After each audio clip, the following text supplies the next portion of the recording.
And basically, Jeremy, I met what 2.5 years ago, or got introduced to through a mutual friend. I will tell you more about what our friendship is growing into, because there's some bigger things that are evolving from that beyond just what today's TRIPP experience is. But basically, we just wanted to, I think, kind of share where VR is with especially the intersection of wellness. TRIPP is an amazing program or platform that actually acquired Jeremy's company. He has had a company called Evolver VR, like Evolver, for the past couple of years, which is doing group meditation. So bringing people together from around the world in the VR space. It is really, I think most people would say, in my understanding, at least in my circles, that VR is very disconnecting. And I think that there's a lot of ways that this is actually some of the more connecting things, especially when you can have diversity, you can have accessibility, you can have people really from all different walks of life that get to show up though in their own, their own, like you get to create your avatar, you get to show up how you want. And that in and of itself to me is one of the more beautiful things I've seen. And then I also have seen where when I'm a practicer of transcendental meditation, and there's this theory of if 1% of the world is meditating, we could shift the frequencies of the collective consciousness. And so I think that's where I'm going to leave it to Jeremy now, just to start chatting. And yeah, we have some more, I wouldn't say, well, we have a couple of people that are very familiar with things, and then I'd say most people are still at their beginning level if they've even tried it yet. So we'll start there. And again, we'll just do about 30 minutes, Jeremy, and you're good. Awesome. Well, let me say the Quantum Club sounds so deliciously nerdy. I am just honored to be a part of it. I absolutely love it. I guess I'll give you a brief introduction to myself. I have, for as long as I can remember, really loved both playing with technology and talking to people about what they think is going on in this world. Like, why are we here? And what should we do while we're here? And why should we do it that way? And so I was raised a Unitarian Universalist. For those who know what that means, it's kind of a interfaith American, non-Christian, but offspring of Christianity tradition. And so I was really allowed to play with philosophy and religion and spirituality interchangeably as a kid, and really enjoyed that. At the same time, my parents ran a video company and then a computer company in the 80s and 90s. So I was always playing with tech and making websites and little films. And I had this like nagging, terrible feeling that one day I was going to have to become a minister, which I had some pretty cool, I had some mentors in my life from that world who were really amazing people, but obviously had a lot of stigma around the idea of being a religious professional. I ended up being ordained as a Unitarian Universalist minister. Was out in Berkeley, California for 4 years, studying at the Pacific School of Religion, which is kind of the most progressive seminary in the world. Pretty awesome place full of lots of ideas. But I really missed playing with all the tech toys that I was playing with growing up, wondering how I could bring those things together. And finally, about 10 years or so ago, not quite 10 years now, I was introduced to virtual reality in its new formulation. Virtual reality has had a bunch of chapters. When I was a kid in the 80s, you could go to the mall and pay a few dollars and you'd put this giant thing on your head that had this wire that was like, this cable was so thick. And, you could have this little like quasi VR experience, and you could go in there and you'd be like, there's something here, but this is really terrible actually right now. And, this is not it. And there was a whole bunch of iterations of VR that were kind of like that, like 1% potential, 99% just not there yet. And that's kind of where I had it categorically myself. My brother-in-law, who's always ahead of me in everything, just a really forward-thinking person, started to get into VR. It's probably like 2014, 2015.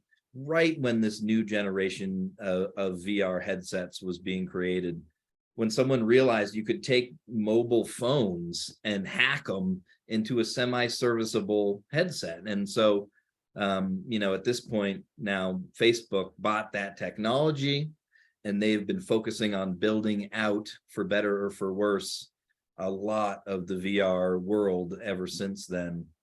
And I often say the best and worst things that have happened to VR in the last 5 to 10 years are Mark Zuckerberg. He has poured billions of dollars, absolutely, I can't even tell you how many billions of dollars into hardware and software to make this stuff happen. And it's incredible. It is absolutely incredible where we've come over the last 5 years. He also, by branding his company Meta, has shrunken people's imagination of what the metaverse potential truly is. Much like AOL wanted to own the internet on their little CDs when it first came out, Meta would really like to own the metaverse and have it so that you need to pay them to do anything in the long run in virtual reality. So they're both the best and worst thing going on in VR. The space that I'm in, VR wellness, I think is a really interesting niche because, I think as Michael said, so much of our imagination and so much of pop culture's understanding of VR goes to pretty dystopian hellscape stuff. Like, I don't know who saw Ready Player One, but that's not the metaverse I'm hoping for, where we all end up in little boxes, working for VR coins so that we can live in this other world that's slightly better than the real world. The thing I love about VR is that it connects people who are geographically isolated, people who are in thought different. I mean, I run into people in VR all the time who are outside of my normal ideological bubble. I live in Boulder, Colorado, so I'll let you decide what bubble that may be. But when I'm in VR, I run into people who think all kinds of things. And that's, I think, a really good thing, even though it can be really annoying and hard as well. So I love that about it. I often tell a story early on in VR. I can't remember the exact date because the Ukraine crisis has had a few chapters itself, but not in this iteration. In the previous iteration, Putin had stormed in, and he was going to make some saber rattling trouble there. And I didn't really know what to make of it. It's hard sometimes to know what news source to trust. Like, I'm an NPR, BBC guy, but you never know, And so I'm in VR, and I'm in this platform that doesn't exist anymore called Altspace VR. And 3 Ukrainians have put up a screen in a public space and started live streaming their news and just kind of talking about it with whoever comes by and telling them what they see out their window and how it affects their life and what they think. And it was like immediately, the earth became flat to me, in that sense of like someone who was in another land and having a totally different experience than me could bring me into that world in a way that I didn't need to be mediated by someone else's opinion in between. And that's the best of VR, when it can take people from different worlds and bring us together for a shared experience. And so that's really what my community is focused on. So we, for the last 6 years, have led live meditation and yoga events, other adjacent wellness activities and discussions. And we do parties with live DJs. And I grew a community accidentally by just kind of starting to lead these live events. Over the last, bunch of years, we've had thousands and thousands of people. We had about 40,000 individuals come to our events in 2021, the last year we have good numbers for, from all over the world, 42 different countries at least. And they come back over and over again, and we get to know them. And we've built this community of people who come together every day to meditate together or to do yoga together or just discuss death. One of our most popular weekly sessions is called Death Q&A, where people just come to talk about death and process the deaths in their life and the changes. So yeah, I'm hoping that more people get into this space for connectivity, for bringing people together. And I think there's a huge possibility there. that's, part of my story. There's much more I could say, but I'm curious, what kind of questions you all have. I'd love to have more of a conversation or dialogue if there's anything people there want to share with us or ask me.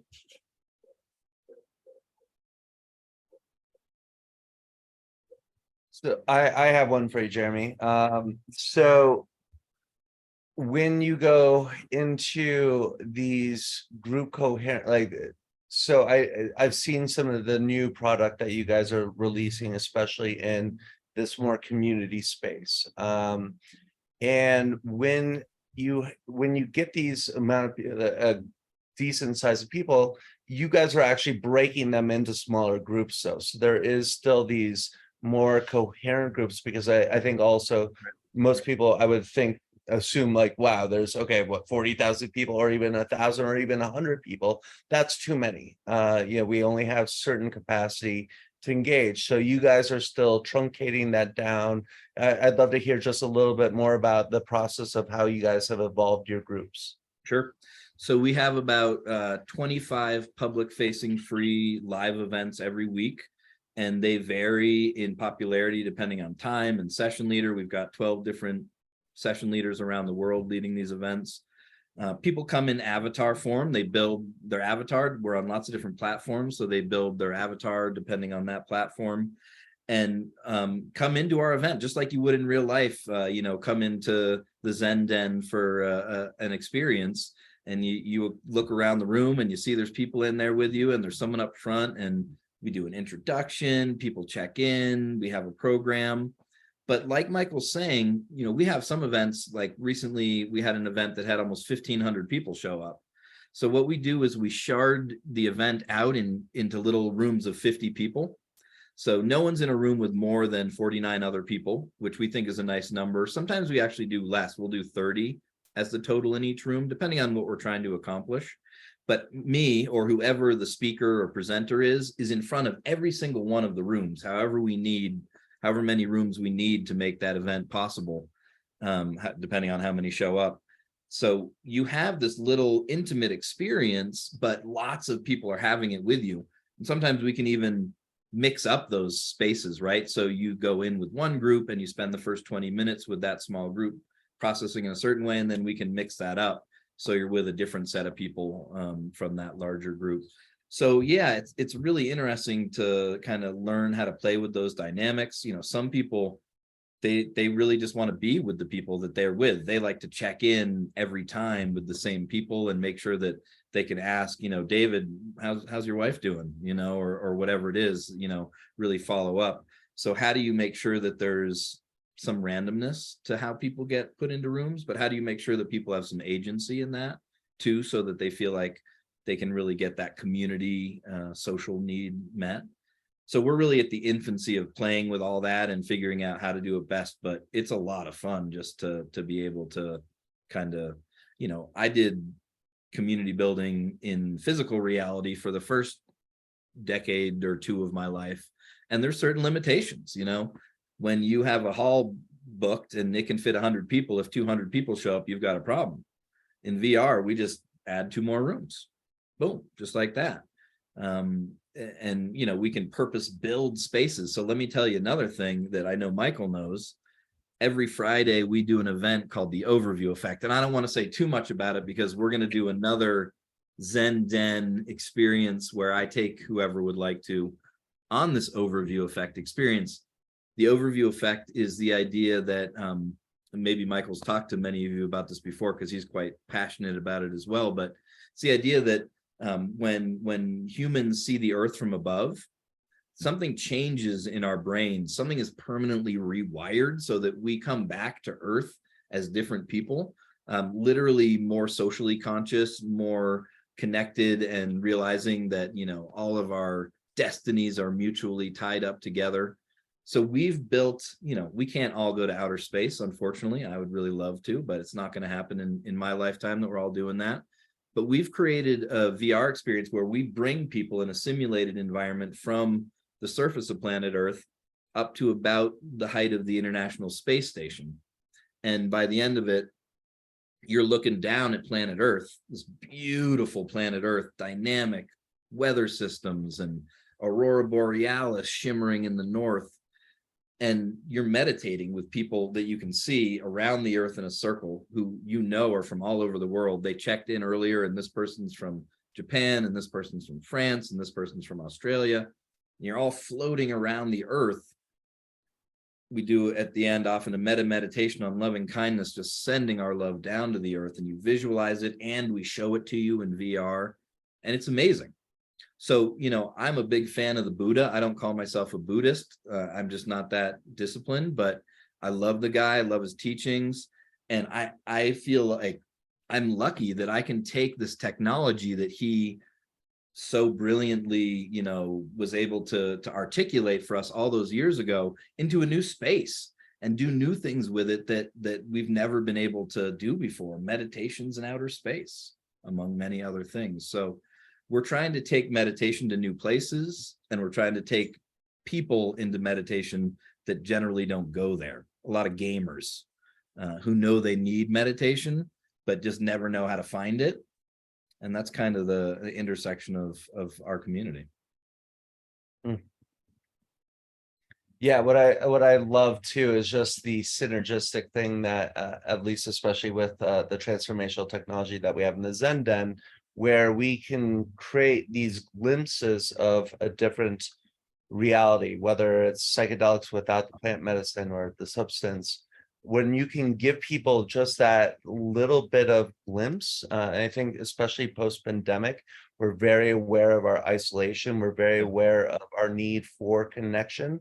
But what I love about my experience with the VR is that it can create such a state change where you think that the floor is dropping out. You will have physical reflections of like, oh wait, what is happening here? And so it isn't just a mental thing. It is our mind doesn't know the difference. So I mean, what could we do in that space? I mean, that's, I just think we're at the infancy still there of just even knowing how to speak to the brain in a way so the brain feels safe and it's got like control or advocacy, and but at the same time that we can also release some of the other things that might be limitations of our own physical body.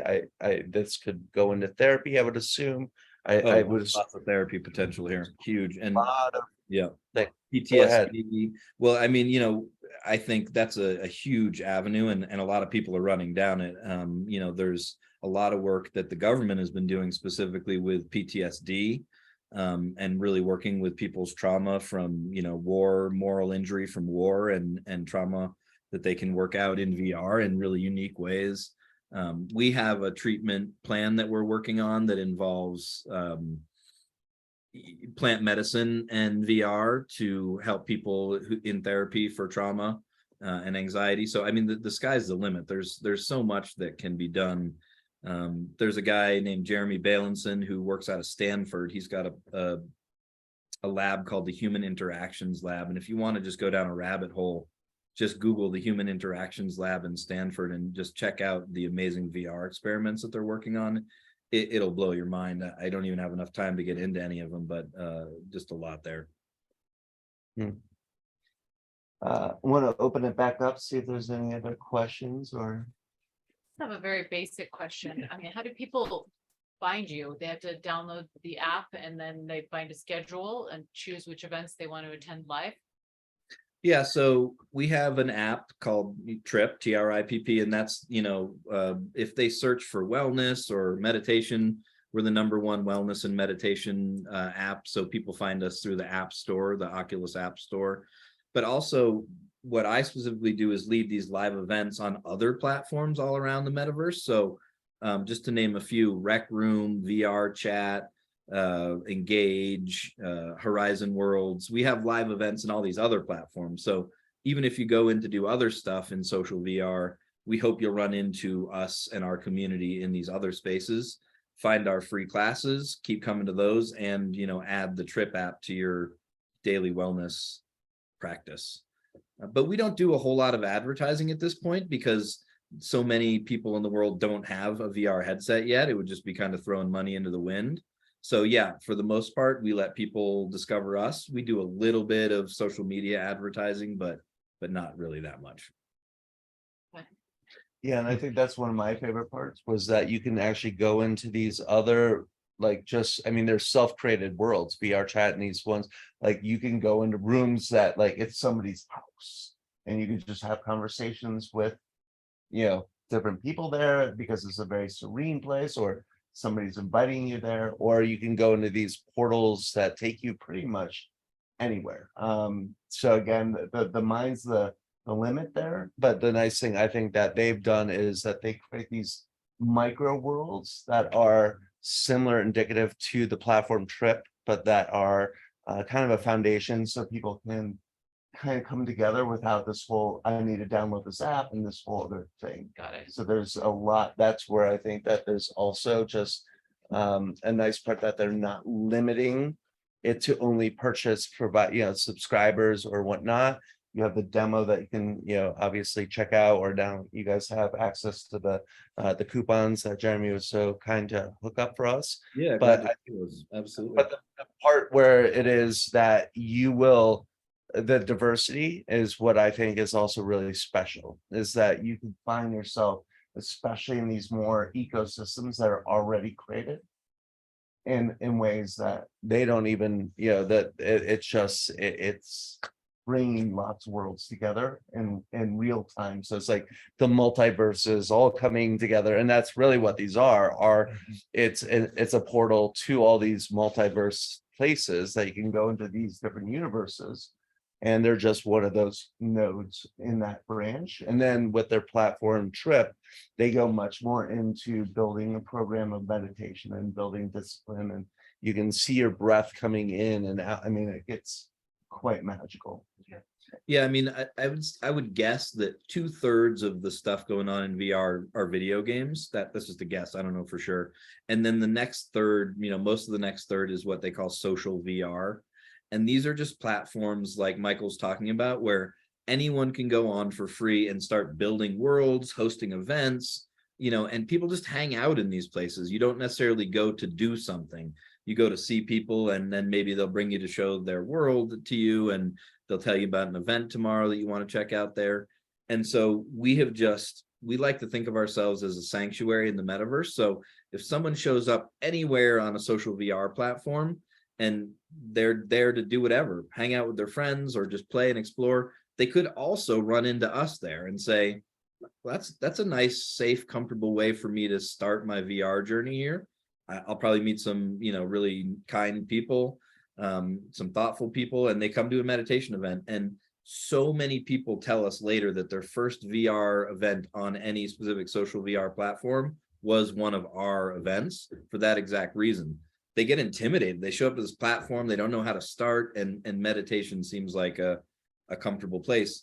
And as I said before, like, everyone knows they should be meditating, and no one is doing it as much as they should. And for a lot of people, that's zero, because they don't know where to start. They don't know where to find a group of people meditating. And so when, you're a gamer and you're in VR anyway, and you run into this community where you could just spend 20 minutes of your day in the cool headset you love playing with, but meditating with thoughtful people, it's a pretty good option.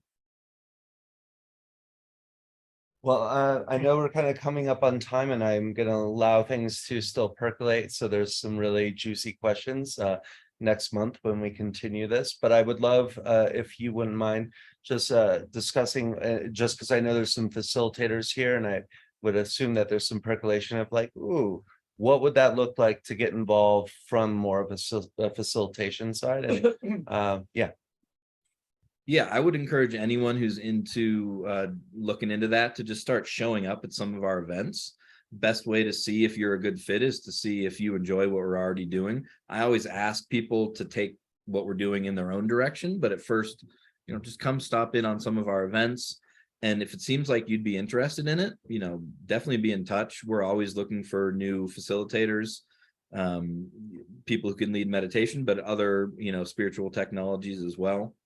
I guess the last word I'd leave you guys with is, especially because it sounds like there's a bunch of people there who don't have a great depth of VR knowledge.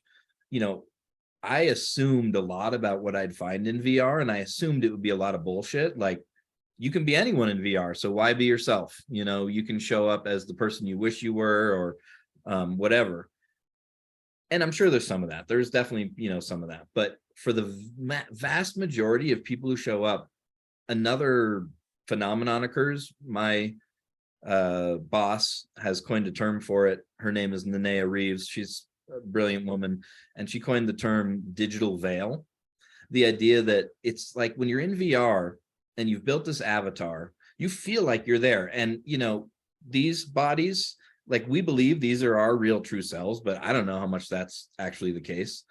Very quickly in VR, you give yourself over to the idea that this avatar you've created is your physical body, and that you're sharing physical space with other people. So you do feel like you are really there. And at the same time, you're a smart enough person to know that you are not really there, and that you are, you know, not going to see the people who are in the room with you in VR tomorrow at work or at school or at the supermarket or wherever, you know, your social life takes you. And so there's this really heady mix of shared experience and anonymity that allows people to very quickly just drop the bullshit. Like I served at church for 10 years. I can't tell you how fake people are when they come in on a Sunday morning to your church. Like, I love them I love these people, but everything's all good. Everything's great. Everything's wonderful. Always, everything's good. Fuck no, it isn't. Like, we're all living in this world. There's no way that's true. And in VR, you just don't feel the need to fake that stuff, you know, and you're just more real. And people will reveal truths about themselves in our meetings that they haven't told their lover or their best friend or their sister, you know, like it's just fascinating how real people will get there. So, you know, I just say that as, you know, the obvious thing is that it would be the other way, but it isn't. It really isn't. And we are really building a community in there of real people who are extremely compassionate, thoughtful, authentic, and, you know, regular. So if that sounds interesting to you, definitely check it out and let me know. Cool. It's awesome. Well, any other last? I have a question. And I look forward to being back with you guys again sometime to do the overview effect And some other things that we discussed and, as well. and other things. We have one last question. So you said you can create rooms. Can you customize the rooms? Like, can someone create, like, let's say the jungle? So What Jeremy, technology? what in at least VR chat, what does it look like to create your own room? Like, what kind of expertise, or what does it look like to Detail. design that room? Unity. You got to be down with Unity. That's my Yep. question. Now there's a different answer for that for different platforms. There's some platforms that have templated systems within them where you can really easily build your own room. You're just more limited to the, you know, 500 templated pieces that you can construct with. If you know how to use Unity, you can do anything in the world and then import it into VR chat or wherever you want.